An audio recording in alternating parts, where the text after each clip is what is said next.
Capítulo 1. El nacimiento. Una lluvia magnánime cubre la tierra en toda su extensión. Riega imparcialmente la vasta superficie del planeta e invita a germinar en tiernos brotes toda clase de hierbas y árboles, diminutos e imponentes. Esta impactante escena del Sutra del Loto, descrita con la vitalidad, la belleza sublime y la grandeza literaria que lo caracterizan, simboliza el despertar de todos los seres que toman contacto con la ley del Buda. A la vez, rinde tributo a la diversidad de la vida humana y de todas las otras formas de la creación, animadas e inanimadas. Cada criatura viviente manifiesta su naturaleza de Buda, y todas contribuyen en armonía al concierto de una sublime simbiosis. Esta naturaleza simbiótica de la vida universal se expresa en la idea budista del origen dependiente. Goethe expresó en boca de Fausto: todas las cosas se funden en el todo, y cada una de ellas vive y opera en las demás. En este mismo tenor, el budismo explica que nada existe en forma aislada. Cada entidad individual configura su propio ambiente, que a su vez afecta a los demás seres vivos.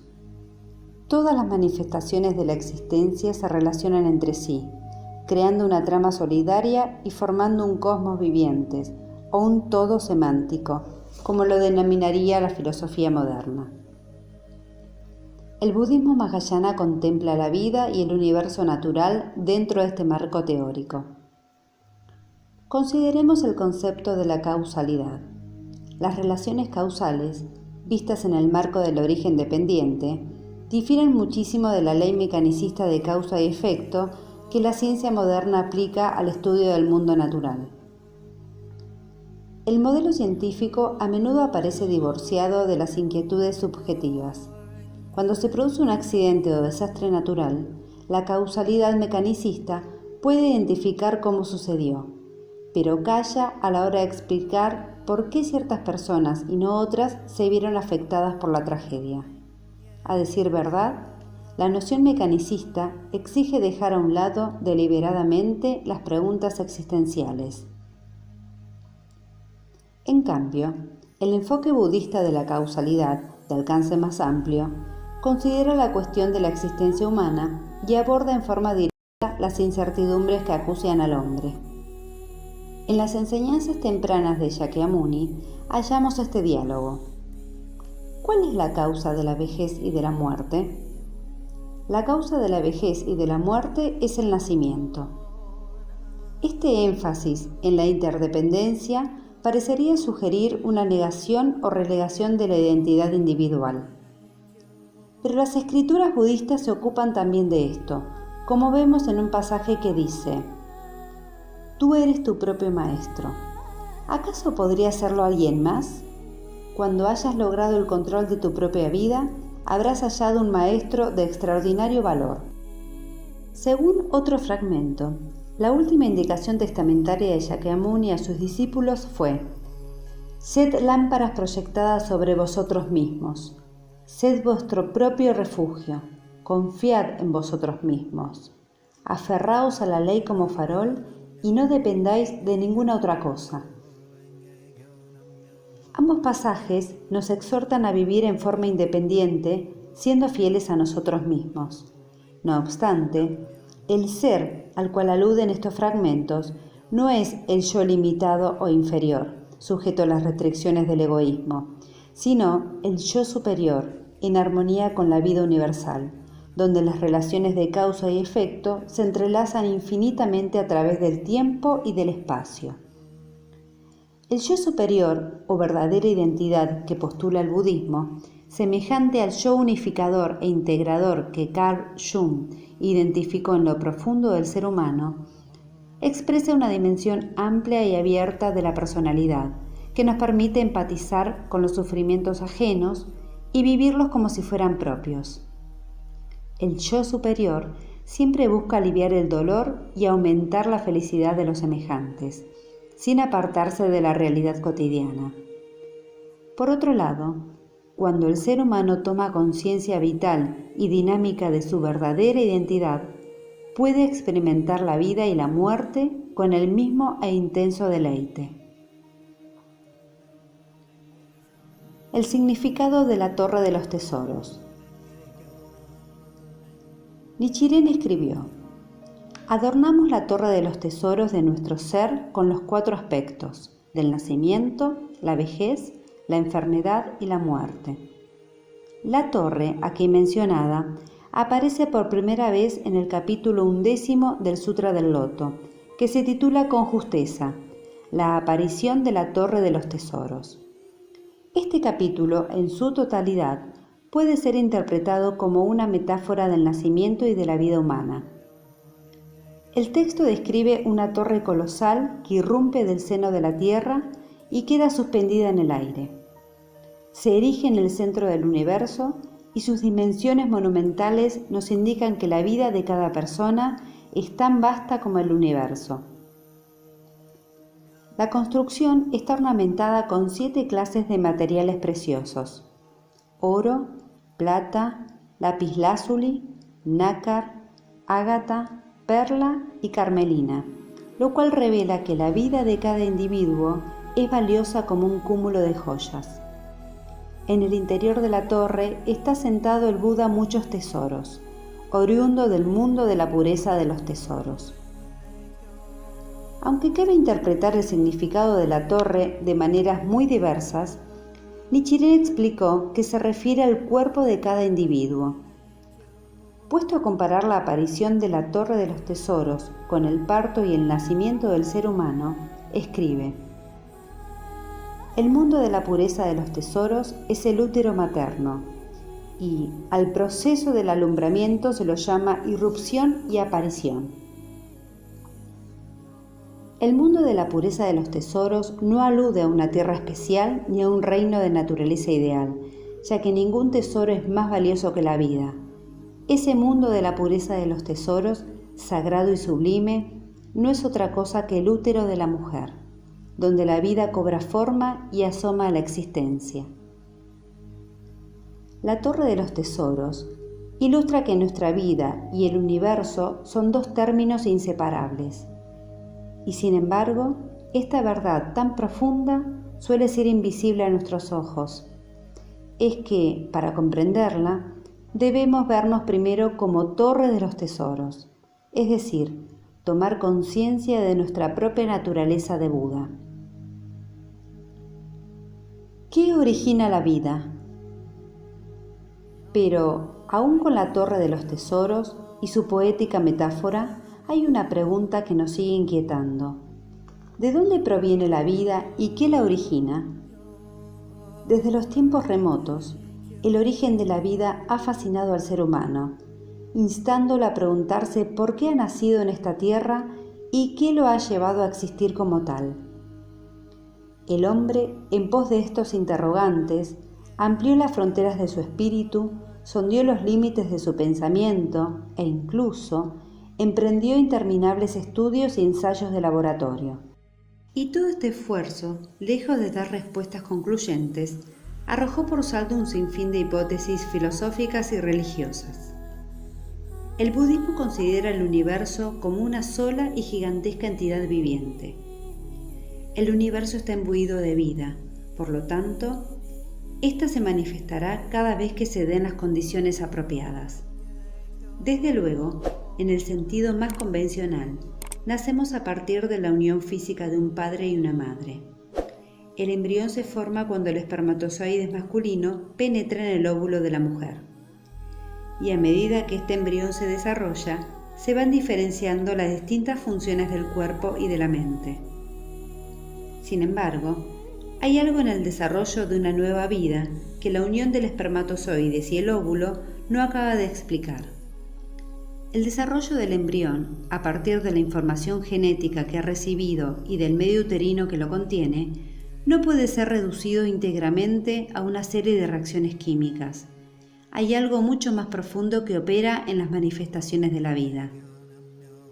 El budismo explica que la vida pasa por 4 fases: la existencia durante el nacimiento, la existencia durante la vida, la existencia durante la muerte y la existencia durante el intervalo entre la muerte y el renacer, llamado fase intermedia.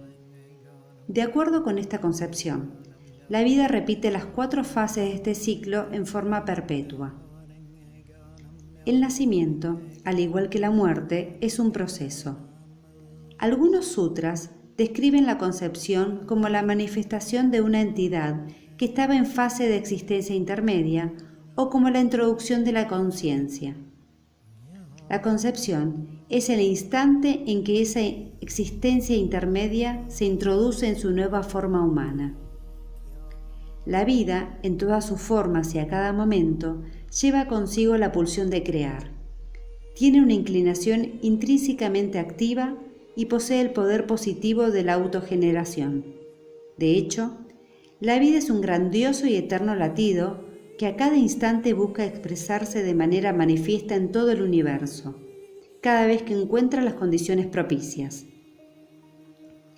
Llamamos causas internas al poder y a las funciones que operan dentro de la vida para promover esta automanifestación. El budismo afirma que las causas internas, entre las cuales, como veremos, está incluido el karma, que se transmite a través de la fase intermedia, interactúan con las causas externas para producir las circunstancias y las condiciones del nacimiento. La ciencia occidental, por lo general, considera que el espermatozoides y el óvulo son los únicos factores partícipes de la concepción y afirma que el único requisito es la fertilización del gameto femenino.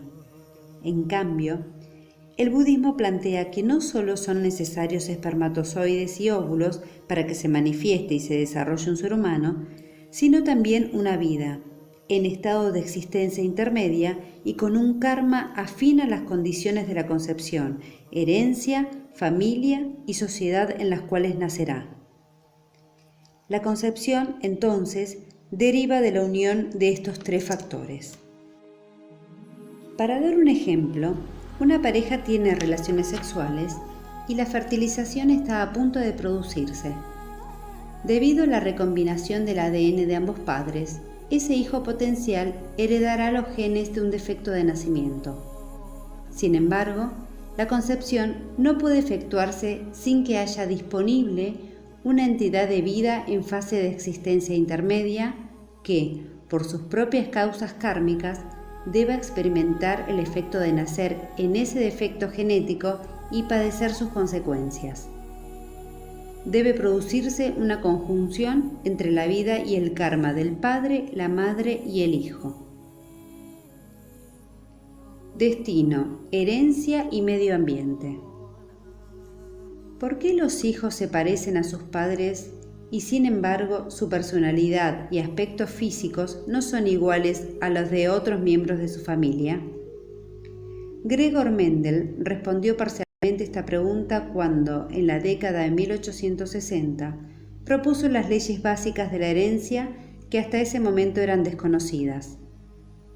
Los avances posteriores de la genética llevaron a los científicos a creer que los genes desempeñaban el papel central en la transmisión hereditaria de los rasgos, haciendo posible el paso de la información genética de padres a hijos en el momento de la fertilización, durante la fusión entre el gameto del hombre y el de la mujer.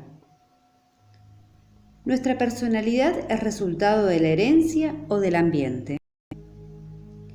Es una difícil pregunta que hasta hoy sigue envuelta en controversia y que tal vez no tenga una respuesta absoluta.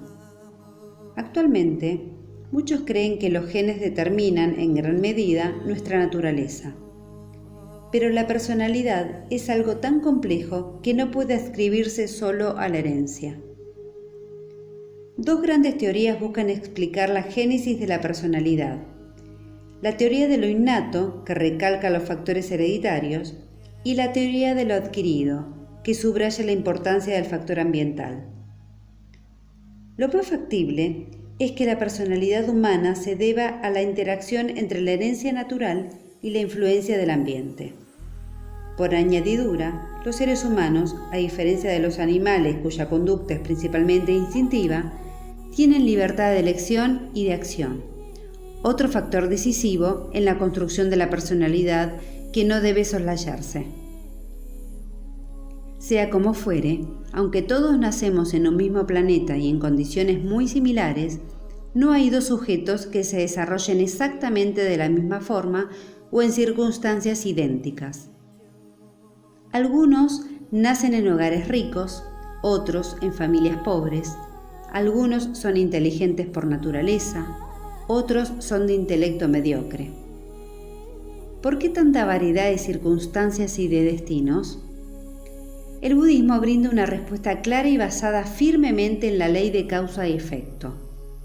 Como señala un sutra, si queréis comprender las causas que existieron en el pasado, observad los resultados tal como se manifiestan en el presente. Y si queréis comprender qué resultados se manifestarán en el futuro, observad las causas que existen en el presente. Más que enfocarse en el pasado, el budismo se interesa por el presente y el futuro, y nos alienta a enfrentar la realidad, por penosa que fuere, consciente de que nuestros actos, de hoy en adelante, podrán modificar la influencia de nuestras causas pasadas. Es comprensible que el hombre quiera atribuirlo todo a la herencia y a factores ambientales que escapan de su responsabilidad. Pero en última instancia, es nuestro esfuerzo constante y resuelto por mejorar nuestra propia vida, es nuestro esfuerzo por tomar contacto con nuestra capacidad innata de superar los límites interiores, lo que nos dará el poder de desplegar nuestras aptitudes al máximo y lograr lo que de otro modo sería casi inconcebible. La idea budista de la transmigración. Desde los albores de la historia, los hombres advirtieron la presencia de una fuerza espiritual cuya existencia continua subyacía esencialmente en todas las cosas.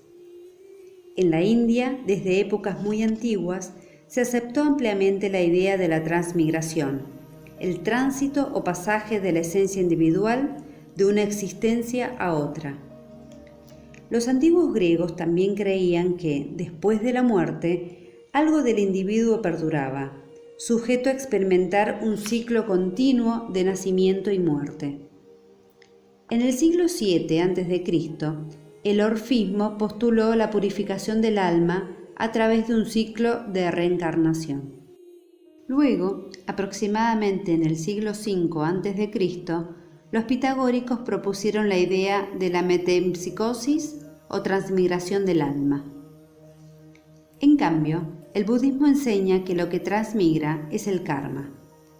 Esta voz es una variación gramatical del sánscrito karman, que significa actos o acciones. El karma se refiere al potencial que existe en el plano interior o inconsciente de la vida, creado por las propias acciones pasadas y presentes. Estas, activadas por estímulos externos, se manifiestan como efectos o resultados en el presente y futuro. A veces, los efectos manifiestos son positivos, podríamos llamarlos beneficios o recompensas. A veces, son adversos y los llamamos retribución karmática negativa. Como analizaremos luego en el cuarto capítulo, las causas potenciales que no se manifiestan como efectos siguen existiendo aún después de la muerte y acompañan al sujeto en sus próximas existencias hasta encontrar una causa externa que haga expresar dicho potencial. De acuerdo con el budismo, la vida no adopta ninguna forma o entidad física después de la muerte. No hay un espíritu o alma que siga existiendo como entidad fija. Tampoco hay un yo determinado que subsista como entidad invariable. Shakyamuni concluyó que lo que perdura es el karma. Nuestras circunstancias en esta existencia son efectos de nuestras acciones pasadas, karma, y nuestros actos en el presente determinarán las circunstancias de nuestra vida futura. En otras palabras, la influencia de nuestro proceder se transmite de una existencia a la próxima y trasciende en la vida y la muerte del ser humano. El significado del karma. Cada uno de nosotros crea su propio karma. Los pensamientos, palabras y conducta que llevamos a cabo en el pasado han dado forma a nuestra realidad actual. Nuestro comportamiento verbal, mental y físico en el presente afectará nuestro porvenir. La influencia del karma pasa de una existencia a las siguientes, y entre la muerte y el renacimiento perdura en estado de latencia. La ley del karma explica las circunstancias en que nace un sujeto, su naturaleza individual y las diferencias que distinguen a los seres vivos y a sus ambientes. La idea del karma es parte del budismo, pero ya existía ampliamente en el pensamiento indio mucho antes de que naciera Shakyamuni. Con todo, la noción del karma anterior al budismo era de índole determinista. Servía para explicar el destino de la gente en este mundo y, más que inspirar en el individuo una esperanza de cambio, de superación, tendía a inculcar una resignación pasiva. Las enseñanzas budistas profundizaron más la idea del karma. Shakyamuni reveló que no eran el linaje ni la casta social los que volvían noble al ser humano, sino los actos que éste realizaba. La doctrina budista sobre el karma, por lo tanto, no es fatalista. El karma, por supuesto, es un medio para explicar los efectos presentes, pero también una fuerza potencial mediante la cual podemos ejercer influencia activa sobre nuestro futuro. Así pues, el buen karma consiste en las acciones llevadas a cabo con buenas intenciones, consideración y amor solidario. A la inversa, el mal karma son los actos inspirados en la codicia, la furia, la estupidez o apego a las ideas erróneas. Algunos tratados budistas dividen las causas del mal karma en 10 clases de acciones negativas. 3 de ellas son físicas: matar, robar y mantener una conducta sexual indebida. 4 son verbales: mentir, adular o hablar de manera irresponsable y sin sentido, difamar y expresarse con hipocresía. Y 3 son mentales: codicia, furia y estupidez. El budismo enseña que la cadena causal es eterna. Esto explica la influencia del karma acumulada en existencias anteriores. Esta influencia reside en lo profundo de la vida. Cuando en esta existencia se activa en su contacto con los diversos estímulos de la realidad cotidiana, configura nuestra vida de acuerdo con ese contenido kármico. Algunos efectos kármicos aparecen en la existencia actual. Otros se manifiestan latentes. El karma determinado produce resultados fijos en momentos específicos, pero los resultados del karma indeterminado no están sujetos a una expresión concreta ni aparecen en un momento establecido. Hay efectos kármicos tan pesados y tan hondamente grabados en la vida del sujeto que no son fáciles de modificar. Por ejemplo, supongamos que alguien, en forma deliberada, cause un sufrimiento extremo a otra persona o incluso le quite la vida. Esa persona ha creado un grave karma negativo, ya sea que la arresten y la sometan a juicio o que aparentemente escape sin que se descubra su crimen. De acuerdo con la rigurosa ley causal, ese karma negativo sin falta se traducirá en un sufrimiento imposible de ser erradicado mediante la capacidad habitual del ser humano. El karma grave suele manifestarse en el momento de la muerte, y la influencia kármica que predomine como fuerza en el instante final será la que determine en qué estado de la vida el sujeto volverá a nacer en su próxima existencia. La influencia de una causa kármica particular se neutraliza una vez que ésta libera su energía en la vida de la persona. Es algo semejante a la semilla de una planta que germina, florece o da fruto. Cumplida esa función, la misma semilla ya no repite el proceso. De modo que el mal karma solo se neutraliza o extingue cuando da fruto, en forma de sufrimiento. En las enseñanzas anteriores al Sutra del Loto, la influencia del mal karma grave, creado mediante numerosas acciones, solo podía erradicarse al cabo de un largo tiempo. La forma de lograr la budeidad consistía en acumular buenas causas, en existencias tras existencias. Pero el Sutra del Loto enseña que la principal causa para manifestar la budeidad es la naturaleza de Buda inherente a la vida de cada individuo, y que la fe en el Sutra del Loto abre el camino hacia ese desarrollo. No hace falta sobrellevar austeridades a lo largo de incontables existencias. Si uno practica de manera correcta la fe en el Sutra del Loto, puede tomar contacto inmediatamente con su budeidad innata y liberarse de los efectos del karma negativo en esta existencia. Además, cuando un individuo transforma su estado de vida, puede suscitar e inspirar un cambio similar en aquellos que lo rodean. Y este proceso genera un efecto en cadena, de tal suerte que el oleaje de transformaciones determina envolviendo a sociedades enteras, a toda la humanidad y hasta el mundo natural. El karma y la tecnología médica. ¿Podemos cambiar el karma modificando nuestros genes? Es otra pregunta compleja. Aunque podamos superar una enfermedad particular mediante la manipulación genética, lo cual técnicamente resolvería el problema, desde el punto de vista del budismo, ello no modificaría la esfera de la influencia karmática. Si uno no eleva su estado de vida en el nivel más fundamental, seguirá sujeto a repetir la angustia derivada de las causas que uno mismo hizo en el pasado. El budismo postula y sostiene el respeto absoluto a la dignidad de la vida.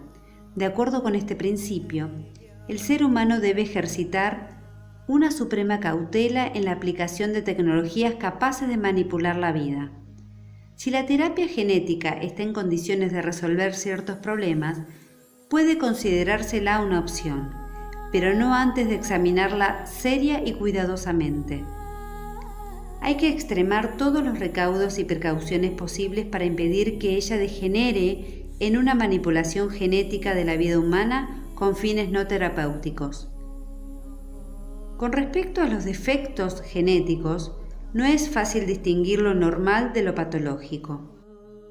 Muchas personas que padecen enfermedades o defectos genéticos se consideran felices y sienten que tienen una vida significativa y valiosa.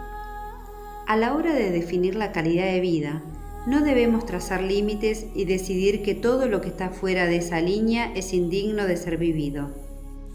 Antes bien, sería mejor hacer cuanto estuviera a nuestro alcance para construir una sociedad amplia y tolerante, donde las personas con discapacidad no se sientan discriminadas y puedan desplegar su potencial al máximo. Nadie niega que la humanidad se ha beneficiado inmensamente con los hallazgos de la ciencia médica. Por ejemplo, gracias a la medicina moderna, hoy sobreviven muchos fetos que en otra época morían al nacer en forma prematura. A su vez, los estudios prenatales nos permiten controlar los primeros estadios del desarrollo fetal e identificar cada vez más desórdenes congénitos o hereditarios. Sin embargo, estos progresos tecnológicos que avanzaron a velocidad vertiginosa hoy ponen sobre el tapete muchas preguntas éticas. Por ejemplo, cuando estos estudios detectan una deformidad congénita, los padres suelen hallarse solos frente a la decisión de llevar o no el embarazo a término. Es importante proveer aparatos para el diagnóstico prenatal, pero también hay que crear un sistema social que pueda apoyar y aconsejar a los padres en este tipo de situaciones. La medicina trata las causas relativamente superficiales de los misterios de la vida. En última instancia, la causalidad de la enfermedad está mucho más allá de la órbita médica, en el ámbito que el budismo identifica como karma. La filosofía budista escruta estas causas profundas y esenciales para que el ser humano establezca un futuro seguro y feliz. En otras palabras, así como la ciencia médica busca la salud, el budismo indaga el propósito con el cual los seres humanos nacemos en este mundo, para que podamos construir una vida del máximo valor. El Sutra del Loto dice que este mundo es el lugar donde los seres humanos disfrutan y viven en paz. Nacer en esta tierra y disfrutar de la vida a cada instante hasta el último momento posible, he aquí el propósito de la práctica budista. La inseparabilidad entre el sujeto y su ambiente. Nichiren escribió: para dar un ejemplo, el ambiente es como la sombra, nuestra vida como el cuerpo. Sin cuerpo no puede haber sombra. Y sin vida tampoco puede haber ambiente. De igual modo, la vida adquiere forma a través del ambiente. El ambiente y el sujeto parecen a simple vista fenómenos separados que ejercen influencia recíproca.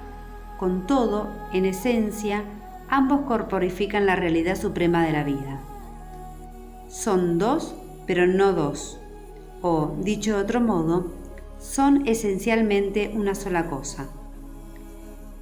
El budismo se refiere a este principio como la inseparabilidad entre el sujeto y el ambiente.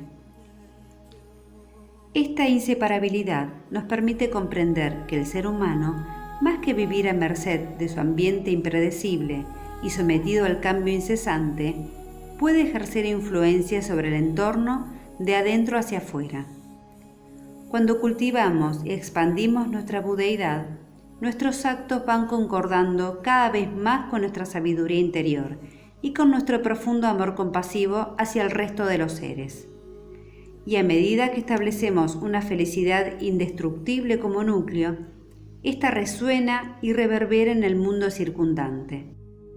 Este principio nos alienta a extraer nuestra naturaleza de Buda innata, de manera tan sólida y firme que podamos construir una dicha interior inquebrantable, sean cuales fueran los problemas o las alegrías que nos ofrezca nuestro entorno. Cada vez más personas comprenden que el mundo no se compone de elementos separados, sino de fenómenos interrelacionados, noción que coincide con los postulados budistas sobre el origen dependiente y la inseparabilidad de la vida y su ambiente. En esta época, también se está redescubriendo la visión de Goethe sobre la naturaleza y los fenómenos de la vida. Él escribió al respecto: inevitablemente llegará el día en que el pensamiento mecanicista y atómico desaparecerá de la mente de todas las personas sabias y en cambio comenzará a verse en todos los fenómenos su dimensión dinámica y química. Cuando esto ocurra, la divinidad de la naturaleza viviente se desplegará ante nuestros ojos con total claridad. El universo es vida. Yosei Toda dijo en una ocasión: usamos la palabra yo, pero en realidad esta palabra se refiere al universo, no al individuo. Cuando nos preguntamos en qué aspectos la vida del universo difiere de la vida de cada uno de nosotros, las únicas diferencias que existen son las de nuestro cuerpo y nuestra mente. Pero en realidad, la vida de cada uno es la misma que la del universo. La tesis de Toda sobre la filosofía de la vida expone que el universo es una entidad viviente y que la vida, junto con el universo, es eterna y perenne.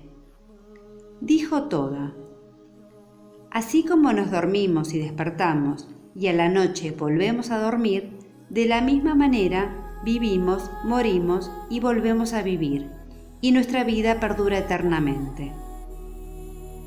También expresó: cuando por la mañana nos despertamos, retomamos nuestras actividades allí donde las dejamos el día anterior.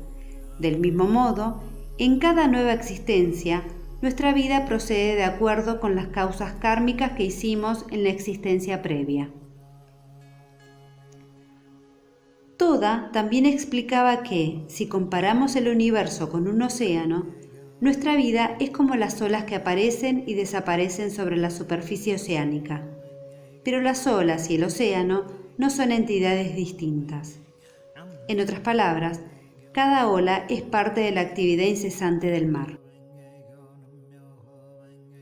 Una observación similar hizo el filósofo británico Alan Watts en el siglo XX. No existe un yo separado que obtenga cosas del universo. Así como el océano proyecta olas, el universo produce vidas humanas. Por ende, lo que percibimos como la muerte, el espacio vacío o la nada, es solo la transición entre las crestas de las olas que conforman el océano ondulante de la vida. Toda decía que la base de todas las cosas era la vida, que percibimos como algo que fluye y está sometido al cambio. Pero, explicaba, la verdadera naturaleza de la vida no fluye ni permanece estática. Es como el espacio vacío. La vida, simultáneamente, es el infinito macrocosmos y el microcosmos de los innumerables seres vivos. Es una gigantesca entidad viviente que experimenta cambios dinámicos e incesantes, pero a la vez es eterna e imperecedera. Y a esta entidad innegable y sublime, la vida universal, de la cual todos somos manifestaciones corpóreas, la llamamos ley mística. De aquí en adelante. El hecho de que hayamos nacido como seres humanos indica nuestro potencial de modificar el rumbo de nuestra vida. Por ende, cuando la influencia del karma se traduce en un obstáculo o en una adversidad, estamos ante una oportunidad espléndida de elevar nuestro estado de vida. El obstáculo actual señala que se ha consumado y neutralizado un potencial creado en el pasado. Reconocerlo nos permite decidir que, en cambio, de hoy en más colmaremos nuestras vidas con causas kármicas positivas. El que practica los principios budistas con convicción en esta idea puede aprovechar ventajosamente cada aparente desventura y convertirla en una oportunidad de crecer. A medida que despertamos y activamos nuestra capacidad de superar obstáculos, vamos construyendo por nosotros mismos un futuro mucho mejor y, a lo largo de este proceso, también elevamos inmensamente nuestro estado de vida. Podemos liberar nuestro ser para descubrir el verdadero propósito con que hemos nacido y ser felices. Y también podemos contribuir al mejoramiento de la sociedad y del mundo entero. Descubrir el propósito de la vida es sumamente importante para enfrentar el segundo de los 4 sufrimientos, la vejez, que examinaremos en el capítulo siguiente.